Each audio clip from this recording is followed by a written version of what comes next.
একদিন এক টিয়া পাখির পাটি ভেঙে গেল। সে উড়তে পারছিল না, কষ্টে কাঁদছিল।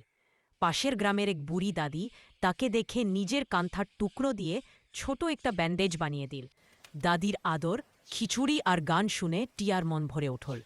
কয়েক দিনেই সে সুস্থ হয়ে আবার গাছের ডালে উঠতে লাগল। যাওয়ার আগে সে দাদিকে বললেন, তুমি আমার পরীর মতো,